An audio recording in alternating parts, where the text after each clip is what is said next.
This Saturday, March 26th, there'll be an art show for gallery member Aberrant Photo and Design with live music from the Chokers. Joining us out back will be Tacos and Taro food truck. Please join us from 4 to 7 to support local artists. This is Jessica Schaefer, and you're listening to On the Back Burner podcast. And here's Shelby. This episode is sponsored by Tacos and Taro, a Kiwana food truck owned and operated by Shelby and Duva Lopez.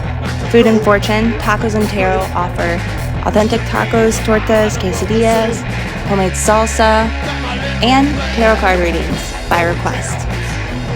Check us out on Facebook to see where we're serving next in Fulton County, Placer County, or Cass County. Call 574-230-3779 to order ahead or plan your parties with us. Frank Rao is the chosen Artist of the Month for On the Back Burner podcast for March.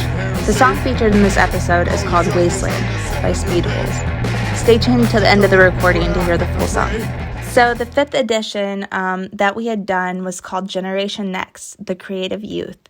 In this edition, we had highlighted the kids, the artists, the budding artists in the community, and it had been released on February 27th, 2021.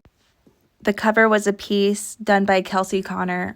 Kelsey was also featured in the magazine, and I had actually found Kelsey while I was in Mexico and had worked on this magazine a little bit while I was in Mexico in December of 2020. Brian started out the edition with his piece, Nature versus Nurture, and it kind of tackled, honestly, nature, versus nurture, and whether you're born with creativity or, you learn it, or a little bit of both. But they kind of highlighted that topic and, how people get started and what inspired them. Were you born this way? Did you find your calling some other way? And that kind of was the point really of this whole edition. It was its theme. Jessica had designed this one to have various kids' artwork, featured throughout the edition as well.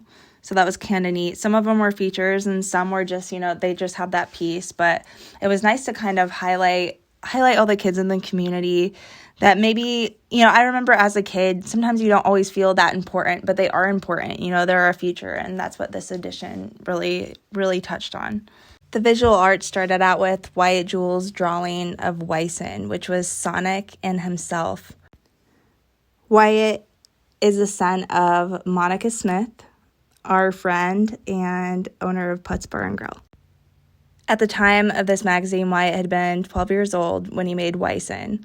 And he's on the autistic spectrum. So this kind of showed how, Wyatt loves art and he's a really creative kid and that is like his talent. And this shows, sometimes people can communicate through art better than they can verbally. Especially kids with autism or, kids that are going through tragedy or whatever. Sometimes it's easier to make art than to talk and express your feelings.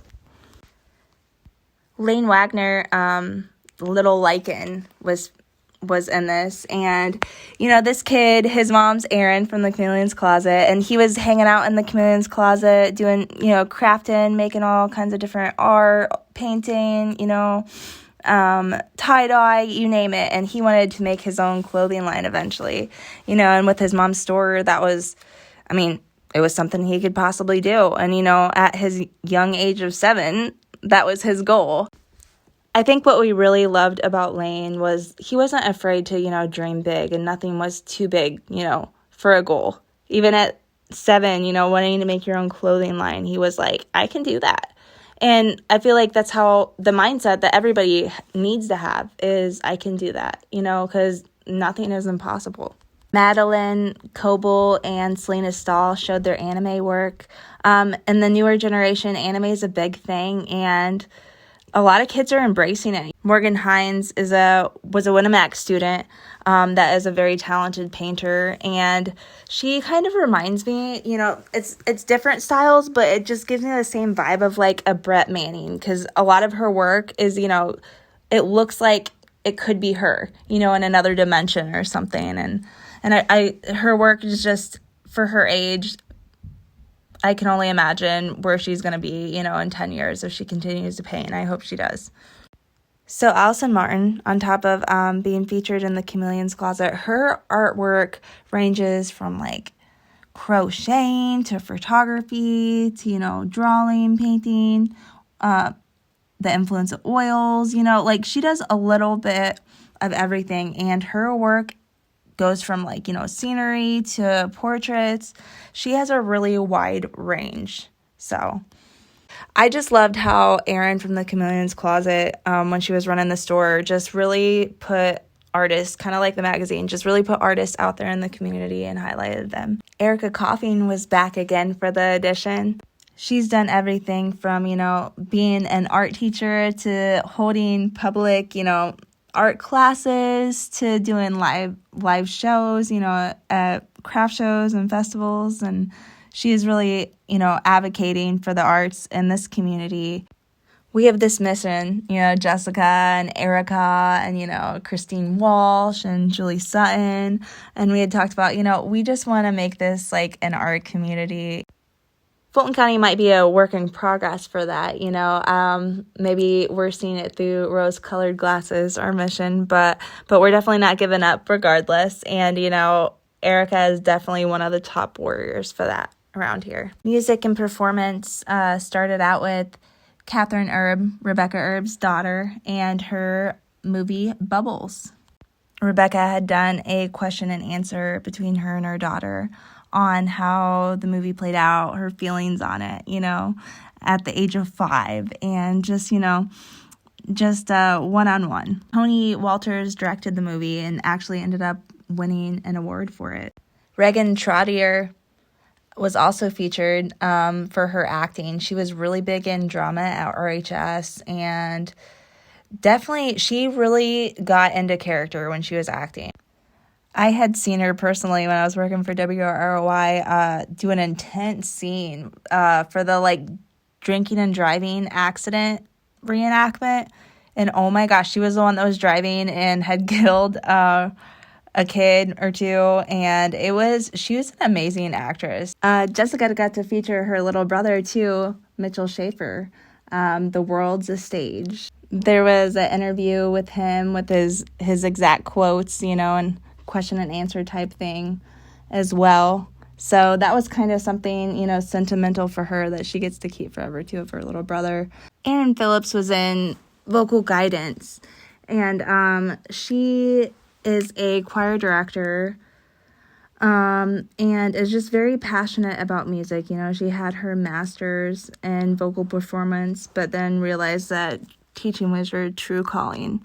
And so she likes to inspire, the youth and help them in their music career.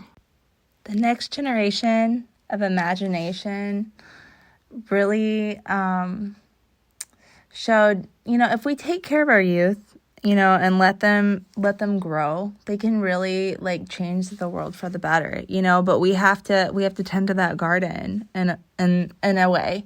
If they don't have their needs met, how are they going to meet the needs of society and the world when they grow up? How are they going to reach their fullest potential? That's what people in the community like Jackie Johnson with the Fulton County Pack a Backpack, or Patience Heisey with that Outlet Youth Center. That's what people like that do for the community. The Fulton County Public Library was also featured as, that too is a outlet and a place to go for kids to flourish. I remember back in the day, now mind you, this is like dial-up back in the day, early 2000s. But I remember going to the library to use the internet, to get on the computer, to check my MySpace. So, and not just that, I also remember checking out books. I remember checking out music, CDs. I remember going there to study, to learn, to research. So it's really a place that can really cultivate creativity as well.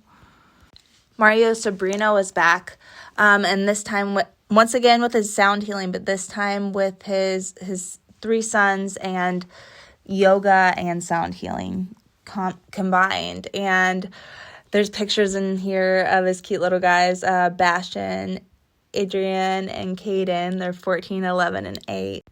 Roscoe Hoover and his dirt bike was another part of the physical aspect ending of our magazine. You can see this kid, he's 9 years old, and he's got so much ambition and drive. It's taken him all the way from racetracks to Bloomington, Greensville, Evansville, and winning. So he has pictures here holding trophies, just a little tiny guy. So this, once again, is if you believe in yourself and manifest it, you can go far. And he's even as ambitious enough as that, he's looking for sponsors constantly so he can keep going and keep expanding and, growing. Gymnastics with Ella Ramsey was another physical aspect on that. And, these kids, physical or not, we're all just so incredibly talented, and this was a lot of fun and a cute little twist to it, and I'm really glad that we got to highlight these talented individuals and hopefully inspire them to go farther.